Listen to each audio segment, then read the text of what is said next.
Welcome back to Living the Build. You're with Robbie and Jason, and we have a new project on our hands. Under this cover is a BMW 335 N54 twin turbo, full spec from factory, automatic. Jason, how many of these cars do you know without errors? None. And how many of these cars do you know that don't smoke? Very few. Very few. So this is our personal car. It's been in our fleet for a very, very long time. And I think it's time that we get this baby up and running properly. What do you think, Jay? Absolutely.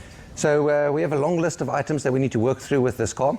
I think let's walk over to the board and let's start jotting down to our viewers what our objectives are here and what all we need to look for. Guys, the most important thing when you look at vehicles like this, it's great, they're amazing performers. These motors can make up to 1,000 horsepower on a standard block, somewhat reliable. But anything sub that, these cars have some serious potential, don't you agree, Jason? Yes. So what we're going to start with is first maintenance. Maintenance before performance at all times. If you just start putting tuning parts on this, putting a map on it, you'll destroy these motors, and that's kind of where they get their bad reputation from. Start things off with, Jay, standard scan on the car with launch. Following that, we'll look at injectors, smooth running values of injectors, as well as the AFRs called air-fuel ratios. That's how much fuel and how much air goes into the motor mixed together to make combustion. We'll then go look at MHD, which is the tuning software we use on it.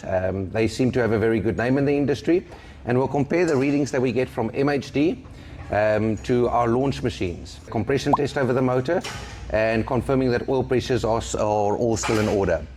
What is our objective for this motor? Well, number one, this thing smokes from time to time, so we need to figure out why it's smoking. We are also testing a new turbo company to implement new hybrid turbos on this. As well as a good tune and obviously maintenance before performance.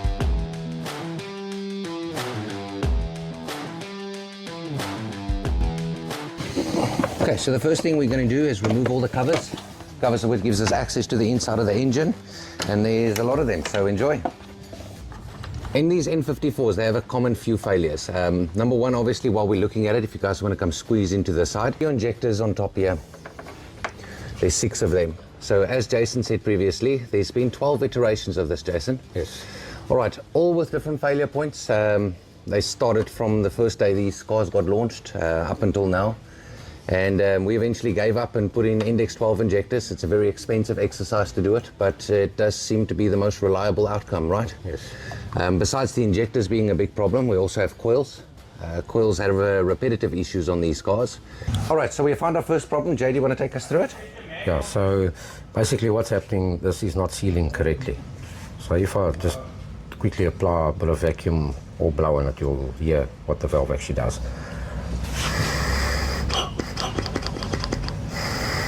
You shouldn't allow that much flow back through the valve. It should seal a lot better than that. So what we've done so far is we removed the coil packs and removed the spark plugs in preparation for our compression test. On the engine here, it's represented on the first 3 cylinders here, bank 1. The second 3 is bank 2. Each one of these banks also has its own oxygen sensor that reads the AFRs, also known as air-fuel ratios. So if we have a look here, bank 1, 1, 2, 3, and we look at each one of these spark plugs to see for any differences within them. Now we are expecting a little bit of a refueling on this, simply because this car hasn't run in a long time and we start it up and just idle it warm and then switch it back off.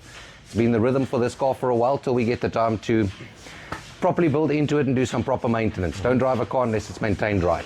For us people that don't understand how this works very well, what's going to happen is the piston, as it goes to the top, the valves would be closed. So let's start with the process first. When the car runs, the piston goes down, the intake valves opens up to suck in air. Then as it gets to the bottom and it's sucked in enough air, on its way back up, it closes. The valve closes on that one. That's when the compression, the actual bang is going to happen. Combustion cycle. So the combustion cycle.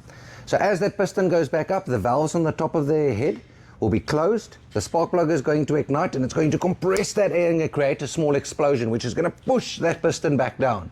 As that piston comes back down, it's going to open up or as it reaches the bottom, it's going to open up the exhaust valve so it can push out all that burnt combustion chamber fuel. Yes. Fuel and air, yeah. So what we're going to test now is, as it goes back up on what we call the compression stroke, is that the valves are sealing properly, so when that explosion happens to push the piston back down, that none of it is leaking out of the head with the valves. Good. Okay. Motor. Really slight blowback, nothing there. Listen to the exhaust.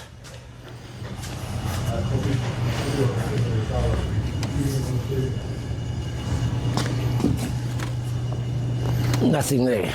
So, in conclusion, Jason, you agree with me? Head gasket is good, valves is good, both intake and exhaust. Yep.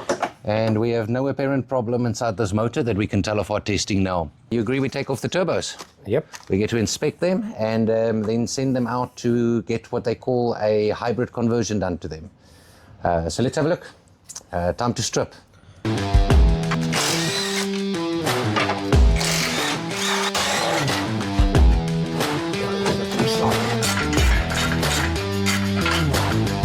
This is the first time we can actually see the turbos.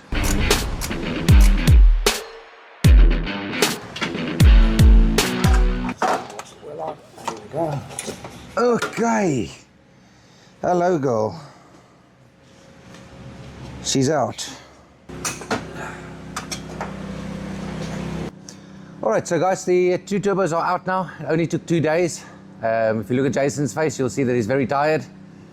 He enjoys working on the N54s. It's probably one of his most favorite cars to work on ever. So these turbos actually look in generally good health. There don't seem to be a problem with them. We don't see much oil here into the exhaust side. The actuator arms work just fine. It looks to be in reasonably good health.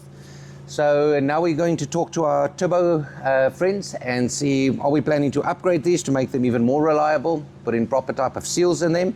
Or do we just go for an upgraded set of turbos? Maybe we try those Amazon turbos. I don't know. Let's see what our options have to offer for us. For now, the strip is down on this side. We'll be moving into the engine side while we wait to hear back from the turbos.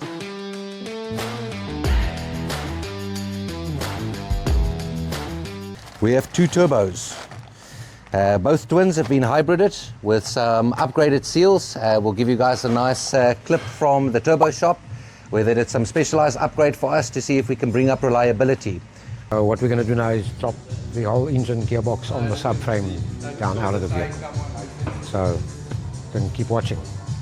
Don't forget to like, subscribe and share the video, it's free.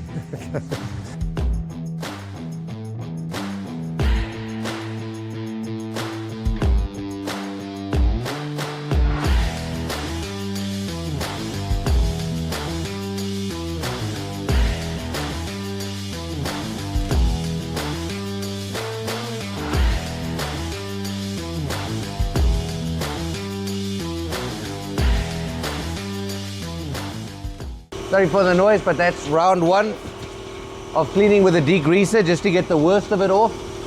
Now we're going to move on to the other segments to get the worst of the grime off, and then we'll move over to petrol to really get a clean surface out. We did have a leak here on the power steering system.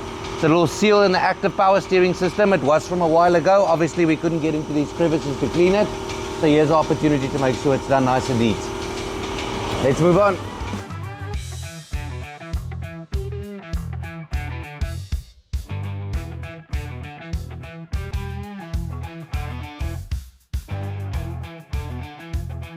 Jay, do you want to take us through what's on the table and what's going in on the motor today? A bunch of crap. But yeah.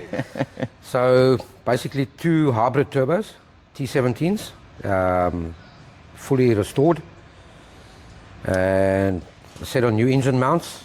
The old ones were not in great shape. Bearing in mind that the angle the motor is sitting on the driver's side one will always pack up first due to the weight and the torque of the vehicle, power of the motor obviously. There we go. Preventative maintenance, new electric water pump. These vacuum canisters, they actually tend to split open in the centers and you end up with vacuum leaks. So we're doing the whole vacuum system. New pneumatic solenoids, all the vacuum lines, PCV valve, and then obviously oil change, coolant change, and yes. Yeah, so as you guys can see, we decided to pull out the motor so that we can get easy access to everything, do everything properly. These return lines, water lines, all the seals in them will also be replaced, but we'd rather do it properly outside, so it's simpler and we know that we're doing a good job. So I guess let's get to work, right?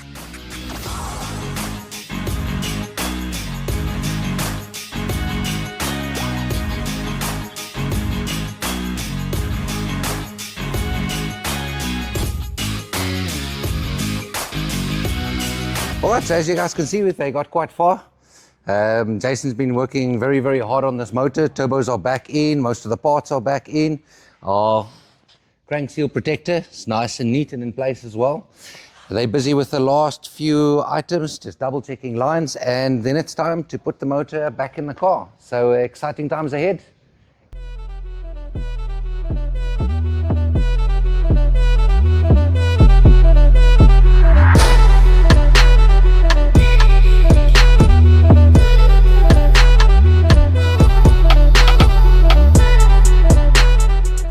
Right, welcome back.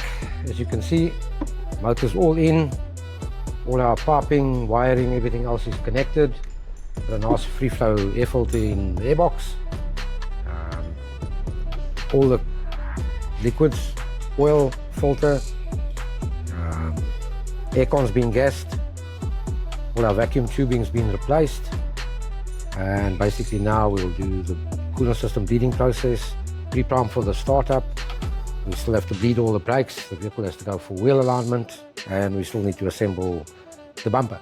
As you can see, we've done a fancy headlight conversion on here. Once it's up and running, you'll get another view of that on the video. And yeah, so we're just gonna gas the aircon and prep it for startup. Stay tuned. So we're back again.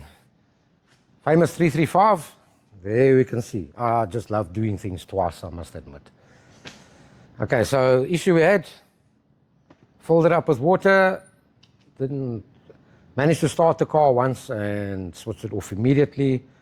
Water and oil mixing into everything, into the new intercooler, out of the exhaust. So turbo failure from word go. That's about as much as I'm going to say on that issue. But yes, as you can see, we've stripped everything again. Yeah, you can see the turbo in question, exactly what's happening here. Just blank off that oil port. Blow in there for me. That's the oil return. There you can clearly see it coming out of the water ports. So as you're pouring water in, it's just going straight into the motor and everywhere else. Lovely stuff. Not a good experience on the 335. We've pulled the motor out, removed the turbos, and sent them back in. They'll get stripped down again and see what actually caused the problem. So, you know, unfortunately it is a bit of a trial and error when you're doing things out of the norm, like these hybrid turbos. And the guys at Turbo Shop have promised us they'll get them back as soon as possible and sort them out. So that will be in the next video where we're back assembling again, and hopefully all goes well. So yeah, happens to the best of us, I suppose. As you can see, we're back. Motor back in, up and running. We've heat cycled. All good so far. You can see the final flush on the motor, oil coming out nice and clean. Don't worry about that, that's just a washer bottle. But yeah, so far so good. So we'll be going for alignment once it's all assembled, wheel alignment, and give it a good test drive and see from there.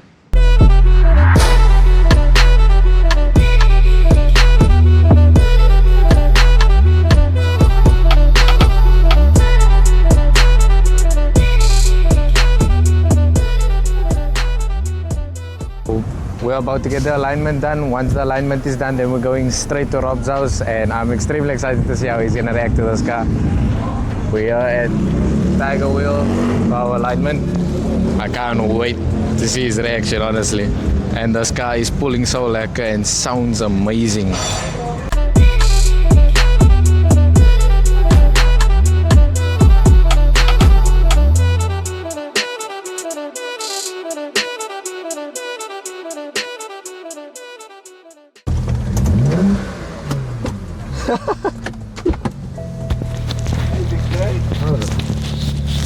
Now I'm scared. Holy shit. To the front, eh? Yeah, it's definitely. That's very different. So it's completely different. You should hear it.